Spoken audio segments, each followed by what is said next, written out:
Bitcoin. You must have heard about this word a lot this year, maybe from the colleagues at your office, Sharma ji ka beta, or somewhere in the news. It's been trending over Google, search engines, and social media for its 100% returns, actually more than 100% returns, in the last 10 years. If you would have invested 35,000 rupees in 2014 in Bitcoin, today it would have been 48 lakh rupees. Despite crypto's volatility, statistics even say that it has been the best performing asset in the last 10 years. But what exactly is this Bitcoin and why should you even care? In today's video, we're gonna cover everything you need to know about Bitcoin and break it down in a way your finance textbooks could never.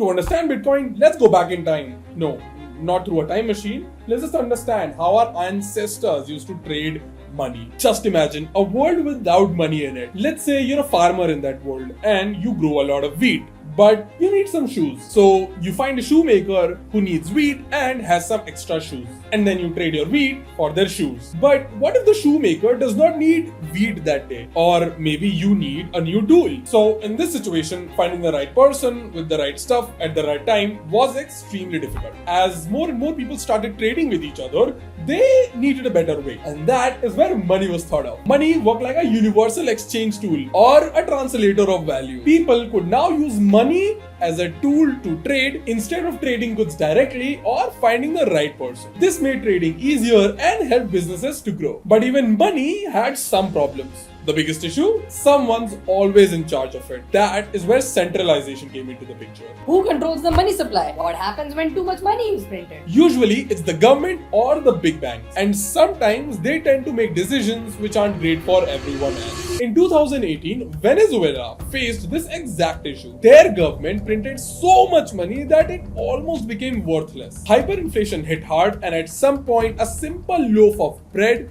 costed them millions of bolivars. This extreme example shows what can happen when a central authority mismanages an entire currency. But it's not just the government. There are banks, central institutions, and many others involved in between. Back in 2008, one of the big banks, Lehman Brothers, went bankrupt. They were betting on house loans, thinking house prices would go up. But what happens when bets don't work out? Well, sometimes they lead to recession. On September 15, 2008, the United States of America observed its biggest bankruptcy in the history. And this happened because Lehman Brothers were borrowing 30 times the amount of the money that they actually had. And when house prices started falling, suddenly Lehman Brothers started owing people more money than they actually had. But this just wasn't bad for the Lehman Brothers. It started a chain reaction. Other banks stopped lending money, stock markets plummeted, credits froze, and the world plunged into the worst financial crisis since the Great Depression. But this left us with a very big question. Is there a better way to handle money? In the midst of the biggest financial chaos, something was brewing in silence. On January 3, 2009, just a few months after the Lehman Brothers crisis, someone or a group of individuals introduced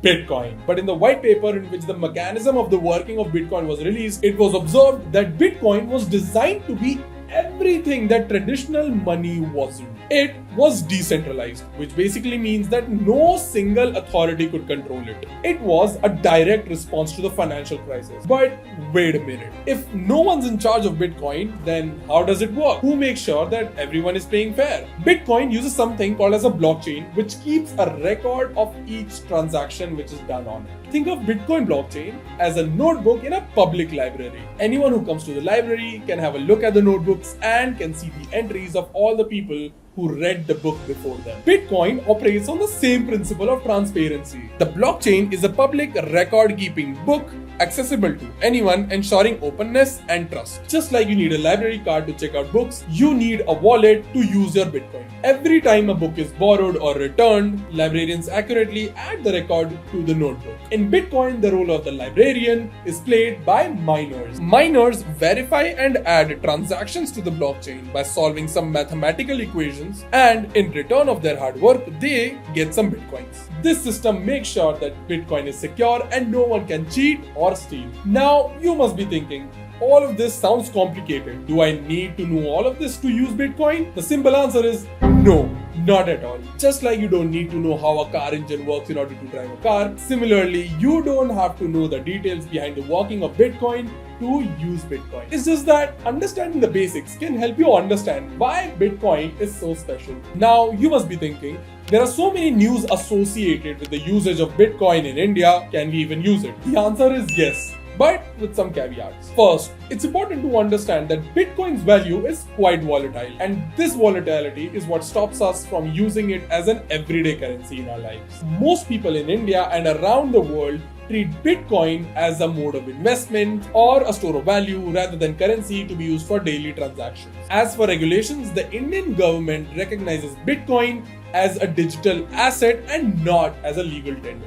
This means that you can buy and sell Bitcoin, but you cannot use it as a means to buy goods in several places. However, the regulatory landscape is changing. El Salvador and Central African Republic are the two countries that have already made Bitcoin a legal tender. And now, if you're interested to buy Bitcoin in India, there are several places where you can do that. We have already made a detailed video guide on how to buy cryptocurrencies in India, which I encourage you to check out because it has a step-by-step process. Now, the most crucial aspect of owning Bitcoin, keeping it safe. Imagine your Bitcoin as gold coins. You wouldn't leave them lying around, would you? You'd store them in a secure vault. And for Bitcoin, that vault is called a hardware wallet. It stores your Bitcoin offline, providing the highest level of security. So there you have it, Bitcoin in a nutshell. Whether it's the future of money or not, it's certainly changing the way we think about finance and technology. And if you want to be a part of this journey by investing in Bitcoin, then do your own research first. Understand what you're getting into and do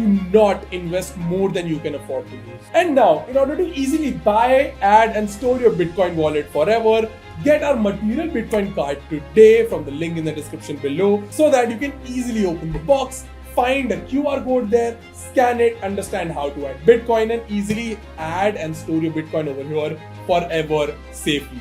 We also provide a lifetime warranty on the card, which basically means that if you end up losing your material Bitcoin card, we're gonna send you a new one. But we won't be able to replace the amount of Bitcoin which was held inside of your previous card. Thanks for watching. Don't forget to like, share and subscribe for more such simplified crypto topics. Ciao.